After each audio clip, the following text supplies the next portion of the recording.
about the prices here with baby Doge. Right now we are at 8Z 1300, and I'm about to talk about where we're about to go. Remember, I'm not a financial advisor, none of this is financial advice, but let's talk about this because we had Bitcoin recover from 112K all the way up to 117K, right?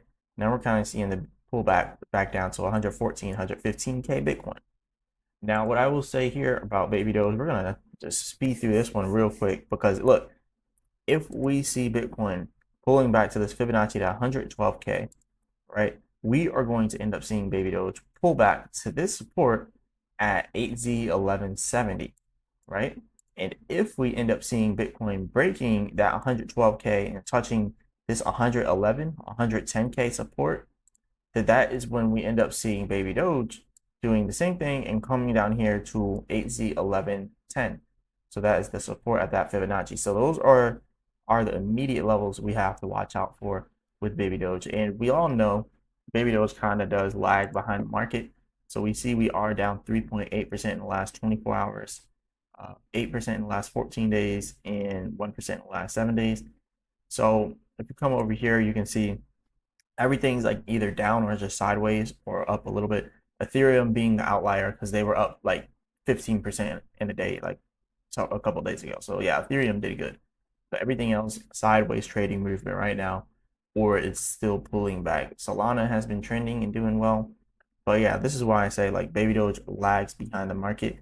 So you can always know where baby Doge is heading just by where the market is heading because it's a little bit behind the market.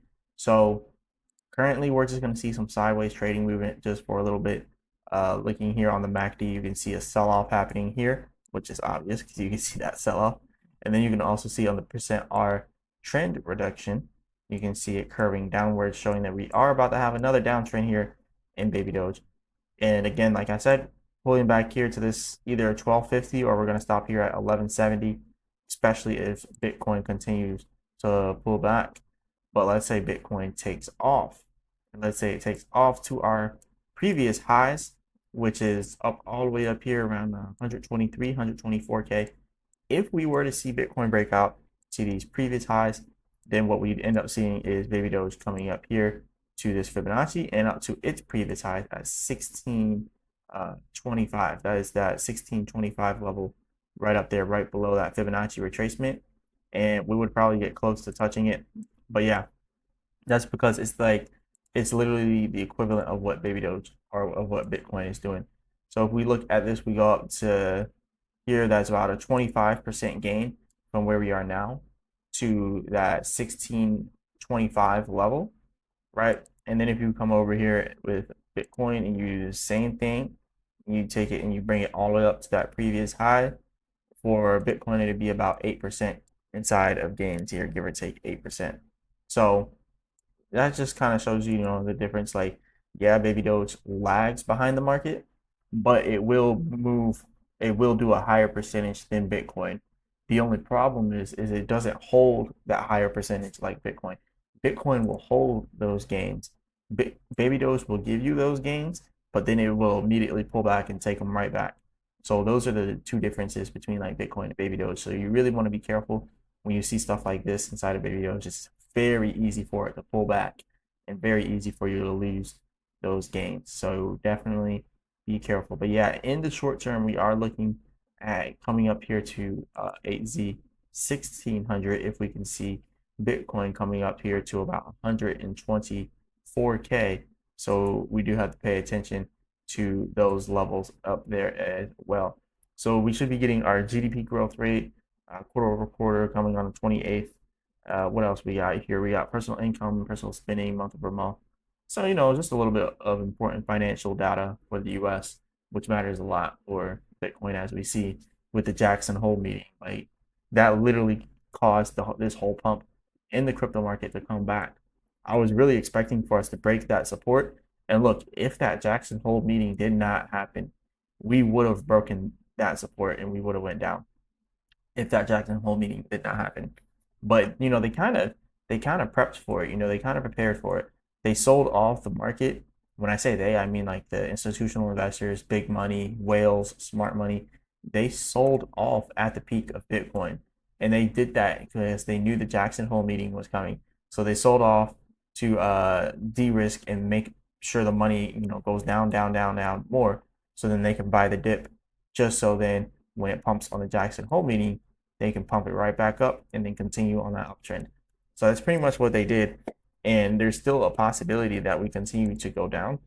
It's just all based on purely the market movement right now, the price action. So if we look at the 15-minute chart for Bitcoin, we are down here towards the bottom of that percent, our trend reduction, our trend exhaustion, and you can actually see that it's about to go back up again. You can see how it's kind of bubbling up down here at the bottom.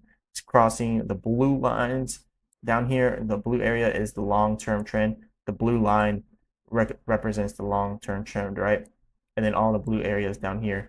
And then the red represents the short term with the white line. So short term and long term, you can see it's kind of about to turn right back up to the upside. Now it's possible that it stays down here for a little while, like how it did back here, and it pulls back a little more, and the same thing that it did back here. But more than likely, we are going to have some type of recovery, but we'll have to see if we hold that recovery with Bitcoin, because if it doesn't hold, then obviously we're going to see some bleeding in the market. But yeah, this is like a middle ground right here, so it's literally undecided at this point. But back over here to Baby Doge, I'm seeing almost the same exact thing, but like I was saying before with the pullback here, if Bitcoin goes up, it's bringing everything up with it. Baby Doge might lag behind it, but it will eventually go up with Bitcoin. So I will say that. So yeah, that's just one thing you got to be prepared for. But other than that, everything's going well with Baby Doge. 9.5 million inside of trading volume, which is not good. Honestly, we need to be like, I truly believe we need to see like 30 to 50 million in trading volume daily. Like that is how you get the most growth. That's when we see the most change in prices, when we have that much trading volume. But 9 million is not enough in trading volume at all. But hopefully we can get there. Hopefully, as for everything else, we really haven't had any big news for Baby Doge. So no big news for you guys. Nothing big really happening. They're just doing, little posts here and there. There is an airdrop for the Baby Doge pause game, but I don't know who all plays that, so I don't know if it matters. But yeah, no big news right now. We're just kind of waiting for the market to do a reversal to the upside. So that's all we're waiting for right now. Anyways, remember, I'm not a financial advisor. None of this is financial advice. Just doing little short-term price action here with Baby Doge. Anyways, hit the like button, subscribe, all that good stuff. Remember, leave a comment in the comment section and let me know what you guys want me to go over next. As long as it's not a scam coin, I'll go over it. And anyways, I'll be back with another video.